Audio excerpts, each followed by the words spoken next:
Hey everyone, I'm your host Jim Gardiner, and this is the Inspirational 30, my weekly little journey into the privilege I get to sit down with some amazing people from all walks of life, authors, entrepreneurs, wellness advocates, outside the box thinkers, athletes.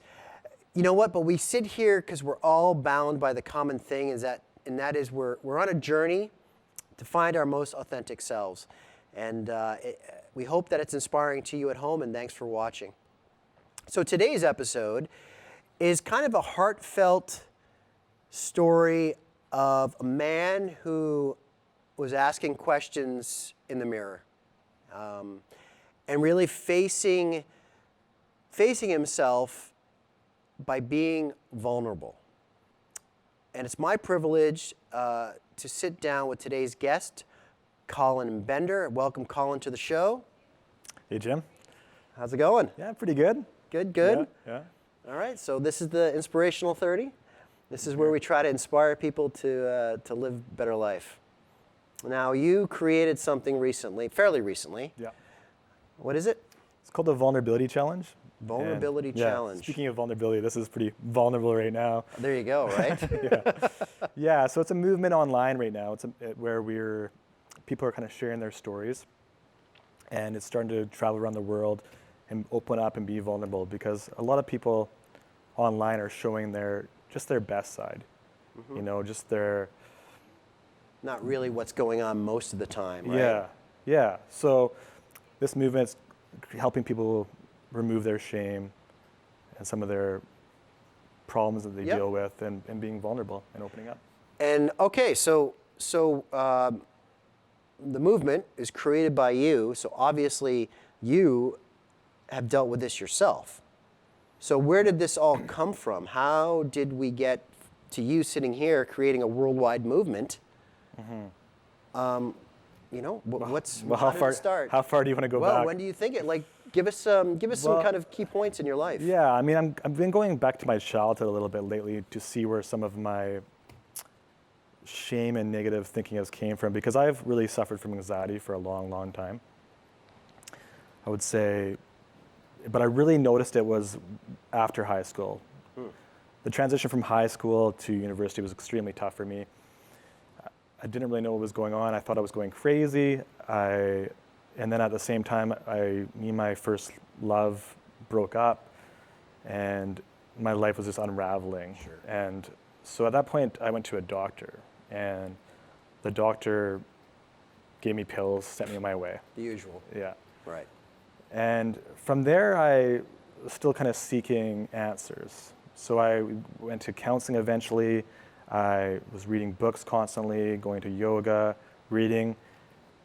And at the same time, I was also partying all the time. So on weekends, I'd be partying every weekend. And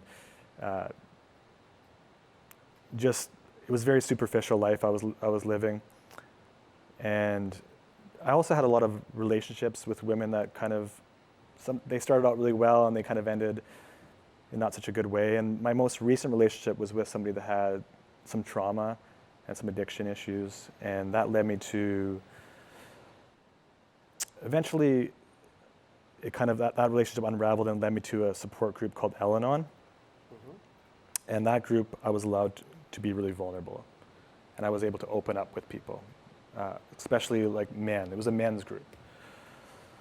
So from there, from Al-Anon, I went to an event in Vancouver that really inspired me. And really, it was a bunch of inspirational speakers. Mm-hmm. And my way back from that, I made a post about my ex-girlfriend's daughter, because she had a daughter that I was very close to. And I made a post online about that. People were wondering why I still had a relationship with this beautiful girl when I was no longer with her mom. Really? Okay. So I then decided to post online the reason why I was still had this relationship with this beautiful girl. And it was because I loved her, because I was super connected to her, and I was a father figure for her for 2 years. And that created a huge response, like a really big response. And the next day, I made another post. This is about my identity shifting and how it shifted over the years. You know, when I was younger, I kind of was a preppy, and I really needed all the designer clothes. And then I went on to be more kind of grungy and punk rock, and then I went back to metrosexual, and Yeah. I made a post about that and how my identity shifted. And same thing, big response. I was like, wow, this is cool. So from there, I decided to do 30 days. 30 days, I called it the Vulnerability Challenge. So your own challenge for you. Yeah. Okay. Yeah. So I did my own 30-day challenge, and it was a lot. Like I really dived into a lot of my shame and my anxiety, and talked about a lot of things I talked about things I was proud of. I kind of kept it balanced and some things that were funny, and I created a following because of that on Instagram and Facebook with like my close friends, old friends, people that I didn't even know started reaching out to me. They could share that they related to some of the things I was saying. I started meeting with people like for coffee to talk about things and Skyping with people. And at that point, I decided to create a platform where other people could do the Vulnerability Challenge.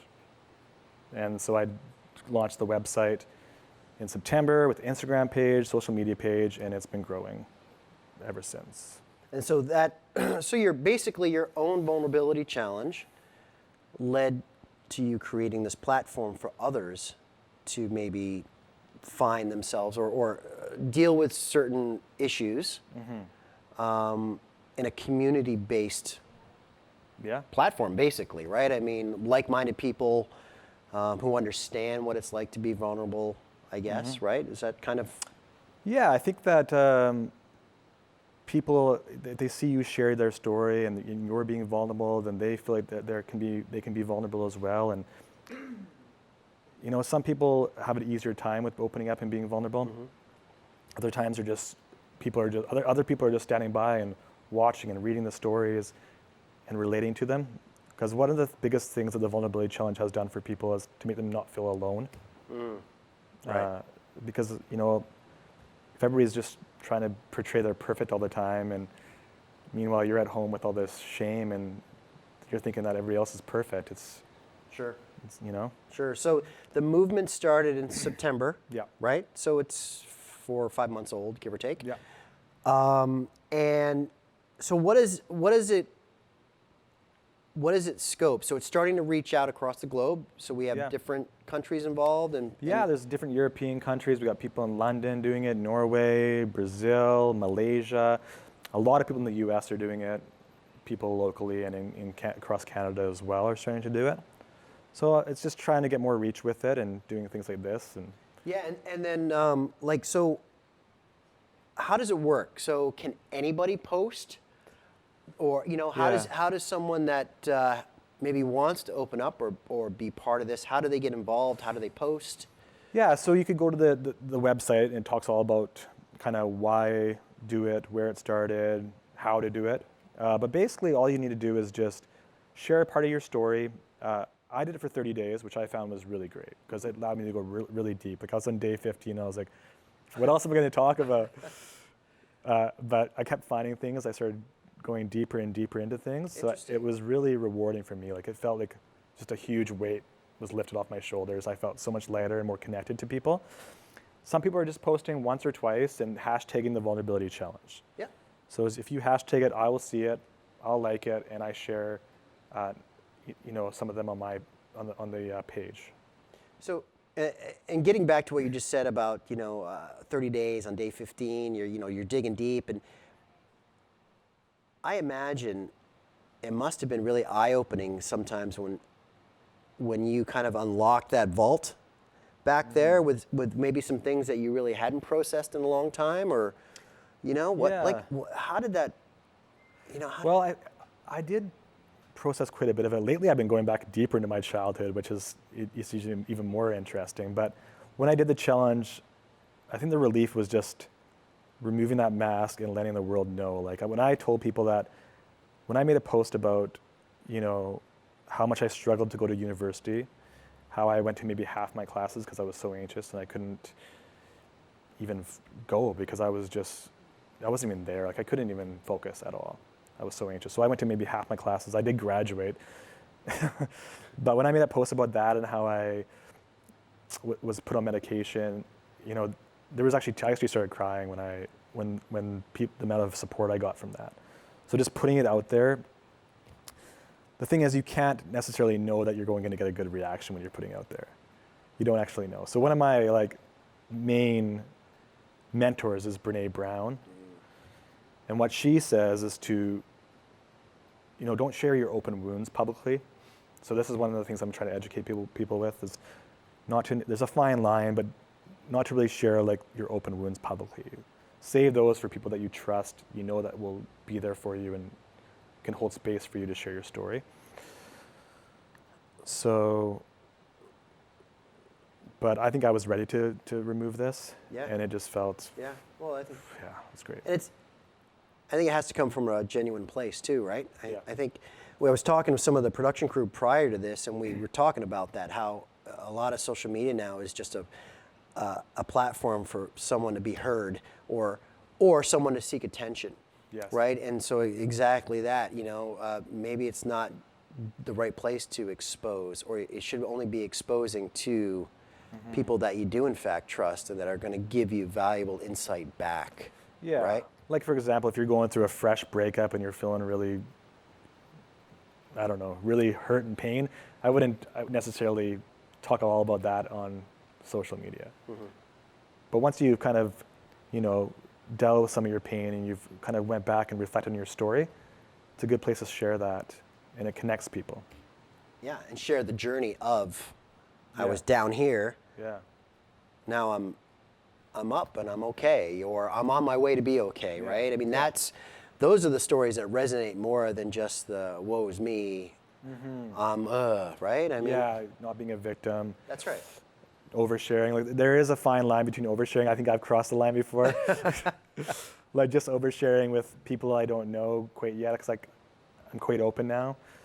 But you still got to be a little. But isn't it funny though? On that note, isn't it funny how you meet certain people, and instantly you just feel like you can kind of. That's true. Yeah. Right, and that's just a weird thing, and I've never understood it. And I always just chalk it up to like it's that chemistry. Like we have this intrinsic ability to say, "Hey, I'm gelling with this guy. Yeah. This guy gets me, and I get him, and I've only met him for 20 seconds." That's true. Right? It's just weird. That's it. Yeah. Because I found myself doing that before. Yeah. Well, I guess maybe you can see the empathy in their eyes. They've been through things too. Now they're empathetic, and It's weird. Again, if we just stop and really listen and pay attention, it's just everything's right in front of us sometimes. Sure. Yeah. But anyway, getting back to because I know you do have outreach, which we discussed across the globe, and I think it is spreading. Yeah. We do have some samples for our viewers at home. Okay. Yeah. Just to kind of get an idea of what the posts look like online, and some of the people that are part of the tribe. Yeah. All right. So what do we got? Yeah. So this woman actually shared her story, and she's a cancer patient. So she's recovering from cancer, and those two people with her are her nurses, and she's in Brazil. She did a few posts, and I just thought, I was like, wow, when she shared that and tagged the vulnerability challenge and talked about how being sick is vulnerable. You can't avoid being vulnerable in this world. Like, eventually you're going to have to be vulnerable. And the fact that she shared that, when she's in recovery of cancer, and how she was so thankful for these nurses that were by her side, I thought it was such a beautiful post. This is Sani. She's from Norway. She's been a follower for a long time. She completed the full 30 days. And she still posts regularly, and she's got a beautiful way of writing. She's a huge supporter of this movement, and she actually at one point mentioned that she's going to try to get it really going in Norway, so she's a big supporter. Yeah. Great. Norway, Brazil, what else we got? This is Rick, another guy. He's from Toronto. He's a gay man that's opened up and came out of the closet, and I feel like, gay men that have came out of the closet typically are more vulnerable than straight men, as a generalization. And I think the term coming out of the closet is interesting, because I think we all need to come out of the closet in some way or another. I saw that in one of your posts, actually. You use that term, and I think it's applicable. Yeah, and stay out, because the world is constantly trying to put us back in and put us in this box with all these messages that we get. And so I actually Skyped with Rick, so we've connected, and he's been a big supporter as well. Great. And so future. Let's just real quick touch on the future, because I know we had talked about possible tribes, and so maybe just kind of give us what you see maybe happening with the movement. Yeah. Yeah, so the vision statement for the Vulnerability Challenge is inspiring, the mission statement is inspiring people to be themselves by opening up and being vulnerable. The vision is creating a world where everybody feels okay to be themselves. And so I want to get more reach with the online presence, but I also want to bring it offline into the real world. So what we've done is we've created this thing called TVC Tribes. And so what we're doing with that is there's a pilot group locally here where we're meeting weekly, about 5 or 6 of us, and we're opening up and being vulnerable. Mm-hmm. We have a bit of a guidelines on how to best approach that. And the idea is, to remove the stigma of support groups, because there's support groups for AA, Alcoholics Anonymous, there's support groups for everything, like maybe single dads or whatever there is. But there's a lot of stigma and shame that can come around these support groups. So my hope is that TVC Tribes grows to a support group where it's cool to be part of TVC Tribes, it's cool to be vulnerable. My vision is that there'll be a tribe over in this part of the world, there'll be a tribe over here, little tribes popping up everywhere of 5 to 8 people meeting and being vulnerable, opening up. And because I think, again, we were talking pre-show on this. It's great, the social media connection, but nothing beats the face-to-face, discussions. And if across the globe, if there can be these tribes that get together and have a forum where people can actually, engage in eye to eye, right? I think that even takes it up a step further, and I think that's great. Yeah. Yeah. It's about kind of, when we meet, we talk about like removing your mask, like leave your agent at the door. Like this place, like you don't need to put on your mask and appear perfect. Like just like let go, be vulnerable. Let's talk about that. I really want to spend our remaining time just talking about vulnerability itself. Okay. What is it? Why has there always been a connotation in society with being vulnerable is not necessarily a good thing? Let's discuss it. Yeah. So there's lots of definitions of vulnerability, I guess. To me, vulnerability is having the courage to remove your masks and reveal your true self to the world. Right. And there, there's some myths around vulnerability, and the biggest one is weakness. People associate with vulnerability, showing your vulnerability, as being weak. And that's especially true for men. So, we all have shame. Everybody has shame. It's a human thing. And to share that shame, people feel it is weak, and people feel that, if you share that, then people aren't going to accept you. So we're fearful of disconnection. So that's where the fear of being vulnerable comes from. Is we're afraid that people aren't going to accept us. They're not going to be connected to us, and ultimately they're not going to love us. Right. Ultimately, they're not going to love us. Yeah. And would you say there is a difference between shame and guilt? Yeah. So shame is really it's a core emotion that's like that I'm bad. Like there's something wrong with me.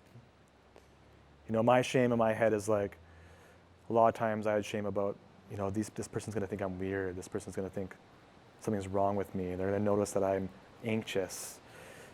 And so it's something about you, whereas guilt is that I did something bad. So you can actually learn a lot from guilt. You can learn, if you can change your behavior. But if you go deep into guilt and into shame that something's wrong with you, it's not a healthy place to be. Right. For too long. And then obviously, as you said, really the goal is to strip away these things to really just be our authentic self, really, right? Yeah, and what I found is that, that being my authentic self, I was scared that, maybe some people would not see where I'm going with this, but I've actually been more connected to people. So I think it's quite the opposite. Everyone's so fearful that we're not going to be connected or people aren't going to like us if we open up, but I think you'll find that you connect with the right people, the people that are meant to be connected with you. Yeah. That in a nutshell is the crux of this show in a sense too. I mean, everyone that I've met, it's amazing the people that you just gravitate towards when you just kind of leave your ego at the door, you know, and you're just willing to be who you are, and you want to be open, and you're humble, and you're gracious for the people that you can learn from and that can inspire you. And you know, even on my journey, I think I think I've been more accepted since I've just been like, hey, this is me, you know, this is me, the struggling athlete, the struggling father, husband, who's definitely not perfect, right? And again, when you're doing that with an air of genuineness to it, people read it. Because, you know, people are smart, and they can also read through the crap that's out there, right? Or the rainbows and unicorn posts that we get every day too, right? Where there's not the substance behind it. Yeah. You know? It's so true. I mean, I wore this perfectionist mask for a long time. You know, I still deal with it, but it's not real, and it's really hard, and it's really hard, you know? I know. And obviously I wanted to talk just a couple moments. So Brené Brown is a huge influence to you, right? Yeah, it's funny. We brought a book here. So this is one of your go-tos, Daring Greatly. Highly recommend that book. Yeah? Yeah. And so she's kind of one of your go-to gurus, would Yeah, you so say? she's a researcher, storyteller. She's been studying vulnerability and shame and this stuff for 10 plus years. It's an amazing book full of great content and the importance of vulnerability. You know, it's funny because I actually bought that book for my dad, I think 3 years ago during Christmas. And I didn't even know who Brené Brown was. This was before I did the vulnerability challenge. I just thought, yeah, my dad could probably learn to open up a bit more. And so, but he didn't actually read it. And then when Shocking. Yeah. So then when I started doing the vulnerability challenge and people started telling me about Brené Brown, I was like, wait a minute, I'm pretty sure I got that book from my dad. So I went back home and I took it from him, started reading it, and it's great stuff, yeah. Good for you. Wow. Well, look, we are getting ready to wrap up. But I do also want to just make a point, if I may, because you led us in the beginning with a great story about your ex's daughter. And, I mean, you still have a relationship with her, correct? Yeah, so her mom is really working on her recovery, and she's doing well. And right now, her daughter is living with me full time. So I'm her temporary legal guardian. Yep. While her mom can work on her recovery and get better. And I'm really proud of where her mom's at right now. But you know, I love this little girl, and she lives with me full time right now. So it's a lot, but it's a big adjustment. But wow, she's I amazing. think it's just amazing, and also, I mean, you know, it's a testament to you. I mean, you know, it really is. You know, vulnerability aside, I mean, that's just an amazing thing, and not too many people would do something like that. So, yeah, thanks, Jim. You're awesome, man. Appreciate Thank you. that. Look, we are wrapping it up. Obviously, I know, and you can give me some advice, but I do know we have people at home that are sitting watching this that are hiding behind masks themselves. What can you offer? What have you learned that maybe you can offer them to kind of get them on that journey? Yeah. So I mean, I would recommend, you know, maybe watching Brené Brown's talk on the power of vulnerability. It's like one of the top 5 TED Talks out there. And if you're really digging that, then read the book Daring Greatly.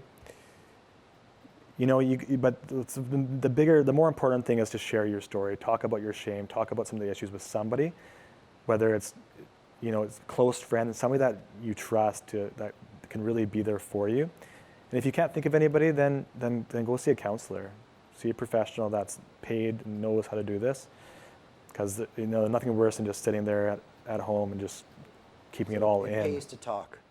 Don't keep it all in. Yeah. The other thing you can do is follow the Vulnerability Challenge. A lot of people are sharing stories there. Well, and that's how some people are starting their own journey. Yeah. Quite frankly. Yeah. Right? So do the challenge. Yeah. Do the challenge. Great. Yeah. Well, listen, thanks for taking the time today, man. It was awesome. Thank you so much for having me. Yeah. And we'll be talking again about it, I'm sure. Yeah. Anyway, thanks to Colin for being here. Please check out the Vulnerability Challenge. I really think today's episode is a really powerful statement to all of us, because we don't have to be perfect. And most of us do have a mask. And so when you're sitting at home watching this, just take the step and examine kind of who you are. Are you happy with who you are, what you are?